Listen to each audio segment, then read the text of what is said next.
Olá, amigos! O Ronda da Cidade desta quinta-feira está no ar e no programa de hoje você vai ver que um homem suspeito de integrar uma facção criminosa acabou baleado após um confronto com a Polícia Militar aqui em Linhares. E também tem nova diretoria no Concel, viu? Nós fomos acompanhar a posse desses novos diretores. Você vai ver também que mês de maio também é um mês de conscientização e prevenção ao abuso infantil. Tudo isso e muito mais você confere a partir de agora aqui no Ronda da Cidade.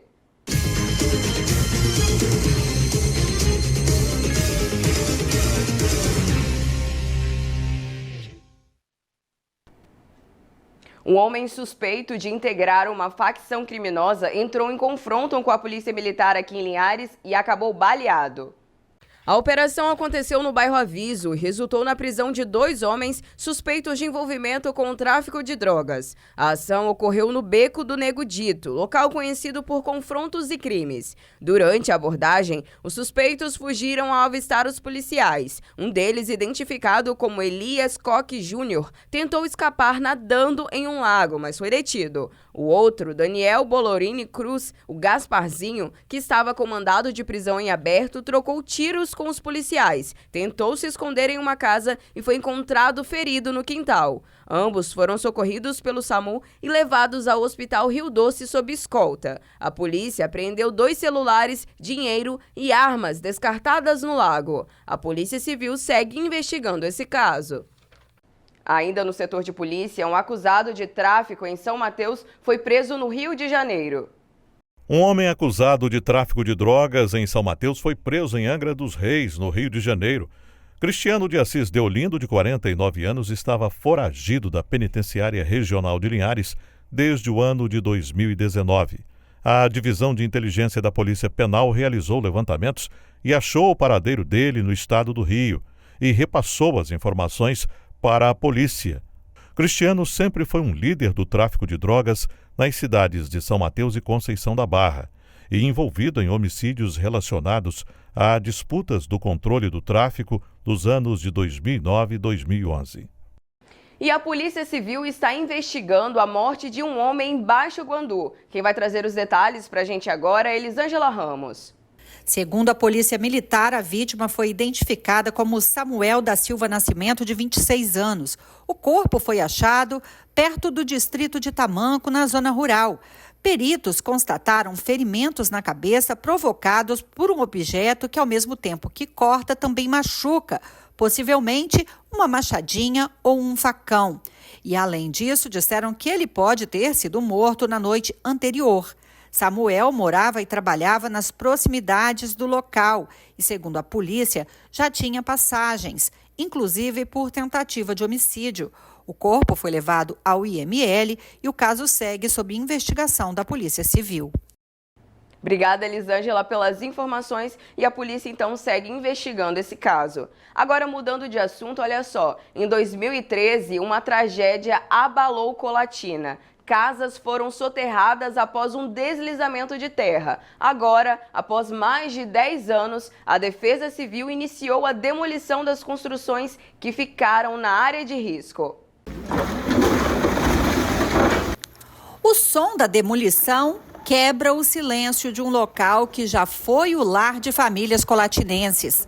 6 casas que representavam perigo para a população estão sendo destruídas.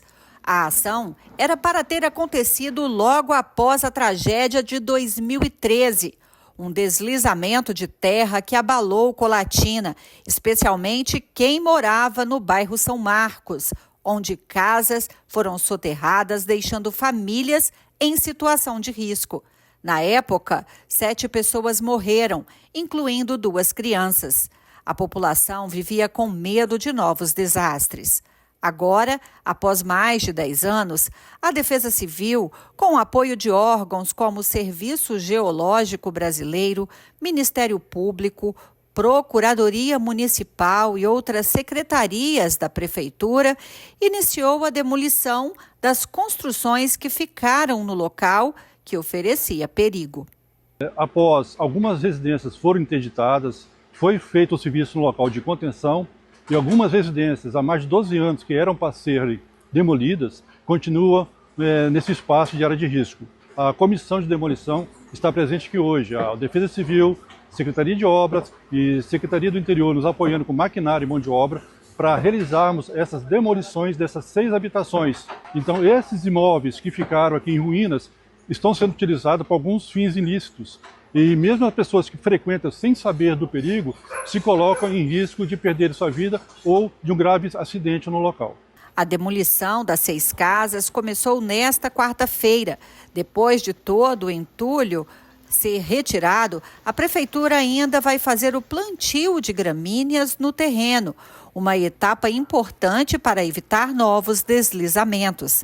Também será feita a estabilização do talude, que é aquele barranco inclinado que ficou exposto com o desabamento. Esse trabalho serve para deixar o terreno firme e seguro, para que a terra não ceda de novo. Todo o serviço é acompanhado pela Defesa Civil. As famílias que moravam nessas casas já estão em novos lares, garantidos por programas sociais do município e do governo federal.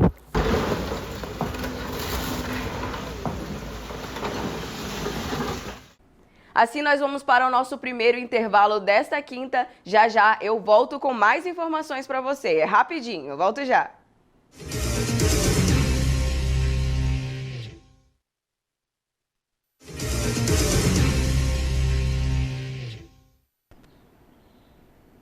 Estamos de volta com o nosso segundo bloco. O trecho da BR-101 em Sooretama ganhou passarelas suspensas para a travessia de animais.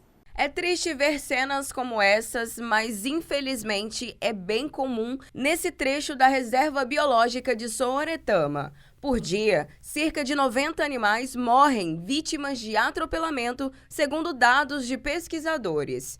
Para reduzir esses índices, foram instaladas em 9 pontos da rodovia passarelas suspensas para a passagem desses animais. A concessionária realiza um monitoramento sistemático daquele trecho e principalmente através de dados de acidente, de atropelamento de animais, foram possível precisar pontos estratégicos que vão servir de uma forma bem eficaz para reduzir os atropelamentos e esses índices de acidente. Eles fizeram basicamente 2 tipos de monitoramento. Um monitoramento a pé, que é o monitoramento ideal para a gente observar a carcaça de animais que são de pequeno porte, né, que de carro a gente não vai conseguir ver, e o monitoramento a carro, onde a gente coleta, na maioria das vezes, animais de grande porte. Então, a partir desses monitoramentos, a gente consegue avaliar quais são as espécies que são mais atropeladas, qual o período onde tem a maior incidência de atropelamento, qual os pontos quentes de atropelamento que a gente tem na rodovia, e a partir desse tipo de informação a gente consegue avaliar qual que é a medida de mitigação, qual que é a medida que a gente vai utilizar, né, para poder diminuir esse impacto dos atropelamentos. As passarelas têm 30 metros de largura e vão da copa de uma árvore à outra. Desta forma, animais como macacos, preguiças, que são as principais vítimas, podem trafegar em segurança. Então, essas passarelas vão ser importantes também até para as espécies que não são tão acometidas nos atropelamentos, porque um dos motivos que elas talvez não estão sendo acometidas nos atropelamentos é o fato de elas estarem evitando esse ambiente próximo à rodovia e se isolando em uma parte só do fragmento. Então a presença da passarela ali, ela vai viabilizar com que esses animais cruzem de um lado para o outro e mantenha o fluxo genético entre as populações. E elas foram construídas de madeiras de reflorestamento, como cabo de aço também, e cordas, né? Elas foram conectadas às copas das árvores de uma maneira de criar uma ponte, uma conexão segura para esses animais. Além desse, outros recursos estão sendo utilizados para preservar a fauna local e tornar o trânsito trafegável para todos. Além das passarelas, nós estamos avançando também no cercamento direcional, uma forma de conduzir a fauna local para que eles possam utilizar corretamente, monitoramento sistemático, câmeras de monitoramento dessas passagens para a gente registrar a eficácia dessas passagens, placas educativas, apoio a projetos de pesquisa científica e até a instalação de câmeras com inteligência artificial que possa detectar e avisar automaticamente o usuário da presença de um animal na pista, oferecendo uma oportunidade de redução de acidente e atropelamento. Que bom que dessa forma preservaremos então a nossa fauna e, claro, o trânsito fluirá de forma mais segura também. E olha só, em Muqui, no sul do estado, cerca de 200 materiais hospitalares que estavam lacrados e em condições de uso foram encontrados em uma caçamba de lixo. O vídeo foi divulgado pela Secretaria Municipal de Saúde de Muqui. Após uma denúncia anônima feita por um morador, o órgão encontrou catéteres utilizados em tratamento de hemodiálise, jogados em uma caçamba de lixo. No vídeo, é possível ver várias embalagens lacradas de materiais hospitalares em condição de uso, avaliados em cerca de 20 mil.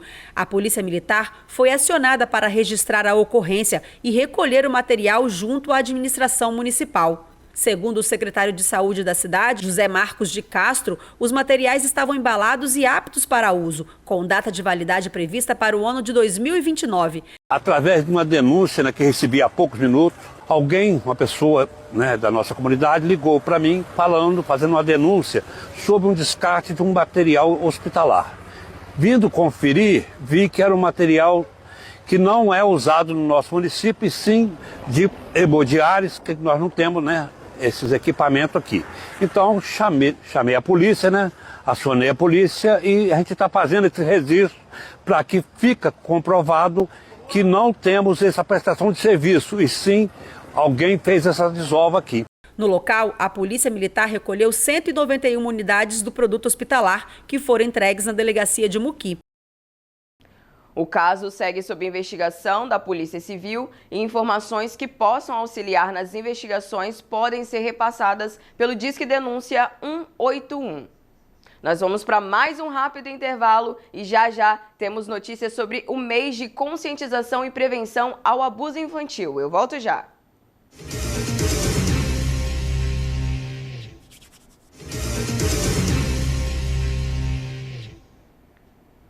Estamos de volta com o nosso último bloco. Olha só, aconteceu na noite de ontem a posse da nova diretoria do Concel. Eu estive lá acompanhando. Vamos ver.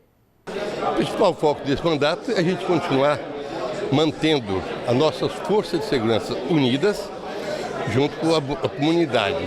E é muito importante, inclusive, que como nós temos hoje falta de policiais, é claro, porém nós temos que usar tecnologias. Então nós estamos lutando, para você ter ideia, esse ano, nos últimos 12 meses, nós colocamos em torno de 1,5 milhão para a nossa força de segurança só em equipamentos de última geração para poder combater a criminalidade. Então é um trabalho árduo, mas a união que existe entre todas as forças de segurança e nossa diretoria, que nossa diretoria faz a diferença. Nós já interagimos muito com as forças de segurança e nosso objetivo agora é manter essa união, fortalecimento e buscar maior segurança para o nosso município e o que reflete o nosso estado, É uma alegria receber essa renovação da diretoria no sentido de renovar a confiança que as entidades têm nessa diretoria, que tanto apoia as forças de segurança no sentido de integrá-las, de apoiá-las em ações, inclusive com algumas subvenções financeiras. Ter a sociedade dialogando sobre segurança pública é muito importante e é muito bom ver essa renovação desse mandato da diretoria do Conselho. Essa é a importância. O Conselho, ele representa a sociedade, a integração, a participação efetiva. Então, quando nós temos hoje e prestigiamos a posse de uma diretoria do Concel, que representa os moradores, a sociedade de Linhares, para nós é muito importante, porque mostra que aquele ditado de que a segurança pública era problema de polícia, isso nós já deixamos de lado. Então, realmente é um problema da polícia, do cidadão, de todos nós. Importantíssimo trabalho esse que o Concel vem realizando aqui no município de Linhares. A gente torce para que tudo continue fluindo bem. Agora a gente muda de assunto para falar sobre o abuso sexual infantil. Começou ontem a campanha Caminhos Seguros nas escolas de São Mateus. O abuso sexual infantil é um desafio para a sociedade. Nesse mês de maio, a campanha Operação Caminhos Seguros tem o objetivo de conscientizar as pessoas. Hoje pela manhã foram realizadas várias ações com palestras em escolas da cidade. A importância da ação dentro da escola é no sentido de somar com a escola, de somar com o município, somar com todas as instituições públicas e os órgãos públicos, de defesa, de proteção, de conscientização da nossa responsabilidade junto às nossas crianças, aos nossos adolescentes, aos nossos jovens, à sociedade de modo geral. É no ambiente escolar que, na maioria das vezes, a criança se sente mais segura para fazer uma denúncia de abusos. De acordo com a diretora, os profissionais precisam ficar atentos. É um trabalho de equipe, é um trabalho de escuta, é um trabalho de percepção que muitas vezes a criança, o adolescente não traz ao conhecimento diretamente, às vezes compartilha com algum colega ou chega a compartilhar com algum professor. Hoje na rede municipal de ensino nós temos uma equipe dentro da Secretaria de Educação de Assistência, de Orientação junto à escola para uma primeira escuta em alguns casos, em algumas percepções, algumas situações que chegam ao conhecimento da escola, mas sim, é muito constante hoje dentro da escola, a escola ser a primeira a identificar algum caso de agressão física, de abuso, de violência contra a criança, o adolescente, os jovens na sociedade de modo geral. A delegada coordenadora das operações envolvendo grupos vulneráveis da Polícia Civil acompanhou as ações, uma delas conscientizando motoristas que passavam pelo posto da Polícia Rodoviária Federal. O nosso objetivo com essa operação é realizar ações tanto de repressão quanto de prevenção, visando o combate aos crimes e às violências praticadas em desfavor das crianças e adolescentes, com enfoque no combate à exploração e ao abuso sexual de crianças e adolescentes. Nós estamos rodando todo o estado do Espírito Santo com ações de repressão, mas também e principalmente de prevenção. Porque nós não queremos que esses crimes ocorram. Nosso objetivo é evitá-los, é proteger desde sempre nossas crianças e adolescentes. Um dos problemas que precisa ser enfrentado pelas famílias é o fácil acesso das crianças e adolescentes à internet. O mundo virtual está cada vez mais perigoso. A criança e adolescente, ela é uma pessoa que ela está em estado de desenvolvimento. Os pais são diretamente responsáveis por elas. Os pais precisam prestar atenção nos sinais, prestar atenção em condutas, ter um diálogo com seus filhos, ter acesso ao que eles acessam na internet, porque isso não é ser um pai chato, um pai careta, isso é amor. Porque da mesma maneira que antigamente os pais conversavam com os filhos, falavam, olha, não falam com um desconhecido na rua, esse diálogo hoje, ele tem que ser levado para o meio cibernético. Porque às vezes o pai, a mãe, acha que o filho, a filha, está ali no computador, está jogando um jogo online e que está seguro, só que eles não estão. Às vezes ali por trás de um perfil que parece ser de um coleguinha da idade dele, tem um abusador.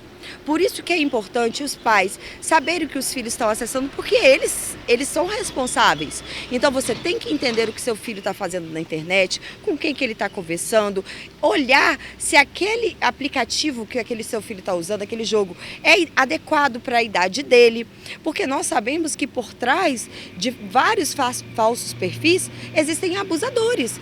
A delegada destacou também a importância das palestras nas escolas. É muito importante as ações que nós estamos fazendo nas escolas, porque elas são ações de orientação para as crianças e adolescentes.